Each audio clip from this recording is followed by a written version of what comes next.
अगर अपराधी किसी विधायक को, सांसद को या किसी मंत्री को गोली मारा रहता तो अभी तक उसको घसीट के जो है एनकाउंटर कर दिया गया। गोली यहाँ पे लगा था, हाँ, पंजरा में गोली लगा था, पूरा शर्ट एकदम खून से लाल। अपराधियों का मनोबल देखिए कि उन्हें पता था कि 30 किलोमीटर तक नहीं 300 किलोमीटर तक भी तांडव मचाएंगे, उस समय कोई नहीं पकड़ेगा। परिवार चल रहे कौन रहे तो परिवार का चलवे रहे, चल रहे तो कुछ उसको सहारा कर सिंह तब न सब मिल के। अगर कोई भी नेता, कोई भी विधायक, कोई भी सांसद अगर इस पीड़ित परिवार के साथ सहानुभूति रखता है तो कुछ करने की जरूरत नहीं है ज़्यादा। आइए 1 महीना का सैलरी दे दीजिए। क्या मांगू उस बाप के लिए जो अपना बुढ़ापे का कंधा का साया खो दिया। क्या मांगू मैं उस लड़की के लिए जिसकी उम्र थी 16 श्रृंगार में सजने की। क्या मांगू मैं उस बच्चे के लिए जिसने कभी बाप का साया भी नहीं देख पाया। तो नीतीश कुमार जी पहला काम कीजिए कि बिहार में जितना भी चौक चौराहा शहर है उसको सीसीटीवी से लैस कराइए। 2.5 लाख पुलिस की संख्या होनी चाहिए बिहार में और सिर्फ 90,000 है, तो 1 लाख नया वैकेंसी नीतीश कुमार जी आप निकाल।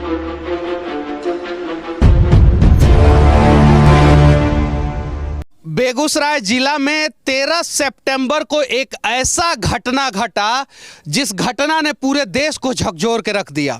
कुछ अपराधी बाइक पे सवार हुए और वो 30 किलोमीटर तक पूरा शहर में तांडव मचाते रहे। ये वही बेगूसराय है जहां पे बड़ी बड़ी फैक्ट्रियां हैं, ये वही बेगूसराय है जहां पे हर जगह सीसीटीवी कैमरा लगा हुआ है, ये वही बेगूसराय है जहां के सांसद हर बार जो है खाली पाकिस्तानी का बात करते हैं। ये वही बेगूसराय है जहां से हर पार्टी यानी कम्युनिस्ट, जदयू, बीजेपी, हर पार्टी के विधायक जो है विधानसभा में जब जरूरत पड़ता है तो हंगामा करते हैं और वहां पे जो है अपराधी तांडव मचा के चले जाते हैं। अभी तक जो एक्चुअल अपराधी है उनमें से कितने पकड़े गए हैं वो बेगूसराय के लोगों को भी पता नहीं है। यहाँ पे मैं चंदन कुमार के घर पे हूँ जिन्हें गोली लगा और उनका देहांत हो गया। 30 साल उम्र था उनका। एक छोटी सी बच्ची है, लगभग 6-7 महीना की है ये बच्ची। और देखिए इसको कुछ नहीं पता है कि इसके पिताजी अब इस दुनिया में नहीं हैं। वो कोई अपराधी नहीं थे, वो एक आम आदमी थे। अगर अपराधी किसी विधायक को, सांसद को या किसी मंत्री को गोली मारा रहता तो अभी तक उसको घसीट के जो है एनकाउंटर कर दिया गया रहता। सही है कि नहीं है?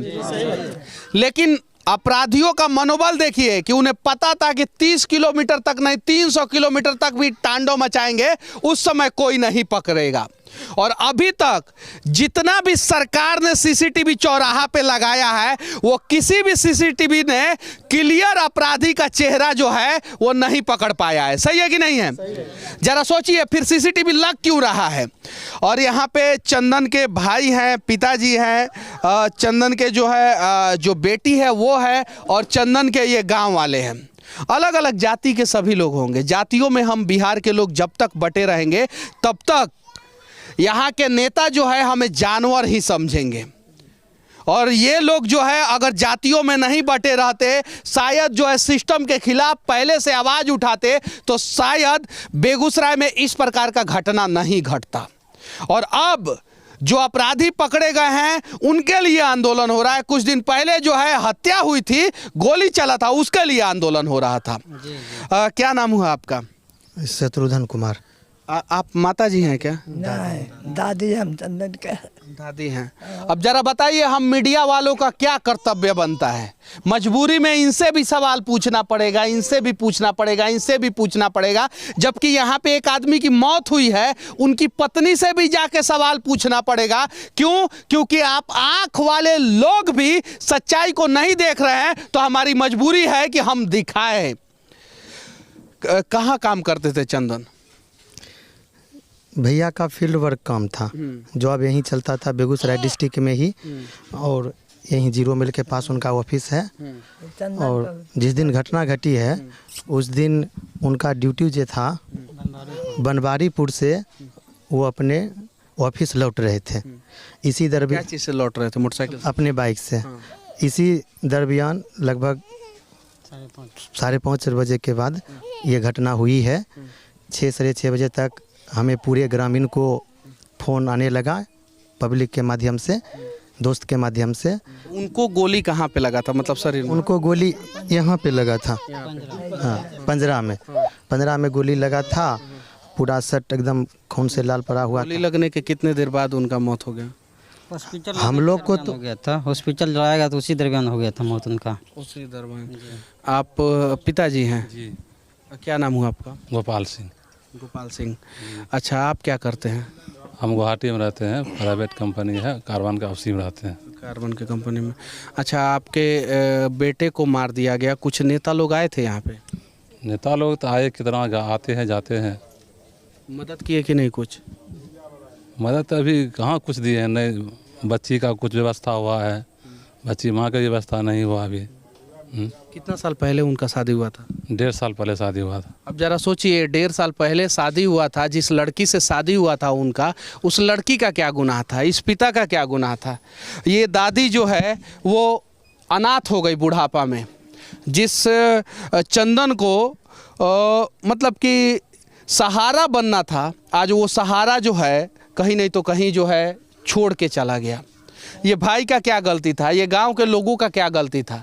अच्छा, उनका नेचर कैसा था? रहे परिवार चल रहे, कौन रहे तो परिवार का चलवे रहे, चल रहे तो कुछ उसको सहारा करथिन तब न सब मिल के, तब न बच्चा माय के केना होते, तब न हम और जीवे। अच्छा, नौकरी वोकरी के लिए कोई कुछ नहीं बोला? देखिए, जिस घटना को, ये जो घटना घटी है, उस घटना को माननीय सांसद के द्वारा राजनीतिक रंग दे दिया गया। मैं उस पर नहीं जाना चाहूँगा। मैं यही केवल कहना चाहता हूँ कि मृतक के आश्रित को मुआवजा और उनको एक सरकारी नौकरी प्रोवाइड कर दे। मैं सरकार से यही अनुरोध करना चाहता हूँ। मैं जातीय और राजनीतिक में जाना नहीं चाहता हूँ, और यहाँ के लोगों ने इस चीज़ को जाति और राजनीतिक में बांट के हम लोगों से उसको अलग कर दिए हैं। मैं सरकार से एक ही अपील करना चाहता हूं कि आश्रित को मुआवजा और उनको सरकारी नौकरी दिया जाए। क्या बोल रहे थे आप? हम ये कहना चाह रहे हैं कि जो हमारे आश्रित परिवार हैं उनको मुआवजा दिया जाए और उनके वाइफ को एक सरकारी नौकरी जल्द से जल्द प्रोवाइड किया जाए। जरा सोचिए कि 30 किलोमीटर तक अपराधी जो है वो गोलीबारी करता है बेगूसराय में, और उसके बाद से कुछ लोगों की मौत हो जाती है, तो उनके परिजनों का मदद करने के वजह जो है ना, कहीं नहीं तो कहीं जो है जातीय रंग दे दिया जा रहा है, जो गलत है। आज इस परिवार को मदद की आवश्यकता है, तो आज इस हत्या को भी जातीय रंग में रंगीन करने का प्रयास किया जा रहा है। ये गलत है। इस जिला के जितने भी विधायक हैं, जितने भी सांसद हैं, हो सके तो एक सरकारी नौकरी का व्यवस्था करने का प्रयास करें। और अगर आप लोग एक पीड़ित परिवार के लिए सरकारी नौकरी का व्यवस्था नहीं कर सकते हैं, तो जरा सोचिए कि आप लोग क्यों विधायक हैं, क्यों सांसद हैं। सोचना होगा। और आप लोग जितने भी लोग हैं, अगर कोई भी नेता, कोई भी विधायक, कोई भी सांसद अगर इस पीड़ित परिवार के साथ सहानुभूति रखता है, तो कुछ करने की ज़रूरत नहीं है ज़्यादा। आइए, 1 महीना का सैलरी दे दीजिए। कम से कम इस जो छोटी सी बच्ची है वो भविष्य में पढ़ लिख तो लेगी। पप्पू यादव भी आए थे यहाँ पे। जी। तो उन्होंने क्या मदद किया? उन्होंने सबसे पहले तो मैं ये बोलना चाहूँगा, मांग तो मैं क्या मांगूँ, मांगने के लिए तो मेरे पास कुछ बचा ही नहीं है। क्या मांगूँ उस बाप के लिए जो अपना बुढ़ापे का कंधा का साया खो दिया। क्या मांगूँ मैं उस लड़की के लिए जिसकी उम्र थी 16 श्रृंगार में सजने की। क्या मांगूँ मैं उस बच्चे के लिए जिसने कभी बाप का साया भी नहीं देख पाया। मैं तो उसे सब सुख दे सकता हूँ, लेकिन क्या उसका बाप लौटा सकता हूँ। पप्पू यादव जी आए, उनसे ना तो कोई मांग हुई और ना ही कुछ हम लोग बोले। अपने मन से उन्होंने आए, परिजन से मिले, मेरे भाभी डायरेक्ट वो मेरी भाभी से मिले। हम लोग यहाँ व्यवस्था भी रखे, लेकिन वो किन्हीं का नहीं सुने। वो डायरेक्ट मेरे घर के अंदर घुस गए थे डायरेक्ट, और मेरी भाभी से मिली, अपने बगल में बैठाए, बउआ को गोदी लिए। उन्होंने 25,000 रुपया हैंड कैश में दिए और बोले 1 लाख रुपया मैं इस बच्ची के लिए फिक्स करूँगा, और मैं इस कोशिश में भी रहूँगा कि इसकी माँ के लिए ब्लॉक स्तर पर अगर कोई वैसा जॉब मिले तो मैं ज़रूर दिलवाऊँगा। ब्लॉक स्तर पे कोई ऐसा जॉब मिले तो जरूर दिलवाने का प्रयास करेंगे, ऐसा पप्पू यादव बोले हैं। अगर यहाँ के विधायक और यहाँ के सांसद यही बात बोल देते तो शायद जो है पीड़ित परिवार का दर्द जो है वो थोड़ा सा हल्का होता। ये प्रयास करना चाहिए था उन लोगों को। और बिहार में जितना भी हत्या हो रहा है उसके लिए कहीं नहीं तो कहीं सिस्टम की लापरवाही है। पुलिस बल की संख्या बिहार में बहुत कम है और जितना भी चौक चौराहा पे नगर निगम में सीसीटीवी लगा हुआ है वो सारा का सारा सीसीटीवी का तार जो है वो काट दिया जाता है और कहीं नहीं तो कहीं सिस्टम में बैठे लोगों के द्वारा काट दिया जाता है ताकि मोटरसाइकिल चोरी हो सके, ताकि जो है बैंक से जो है पैसा लूट हो सके, ताकि जो है दुकान का शटर रात में काटा जा सके, ताकि अपराधी जो है गोलीबारी कर सके। तो नीतीश कुमार जी पहला काम कीजिए कि बिहार में जितना भी चौक चौराहा शहर है उसको सीसीटीवी से लैस कराइए और मॉनिटरिंग प्रॉपर एक जगह से शहर में होना चाहिए। और अगर कहीं भी कोई सीसीटीवी काम नहीं कर रहा है तो मॉनिटरिंग करने वाले अधिकारियों के ऊपर कार्रवाई हो, पहला चीज। दूसरा चीज, बिहार में जो पुलिस बल की संख्या कम है उसे जल्द से जल्द भरने का प्रयास करें ताकि कम से कम 1 लाख नए युवाओं को बहाली हो सके। 2.5 लाख पुलिस की संख्या होनी चाहिए बिहार में और सिर्फ 90,000 है।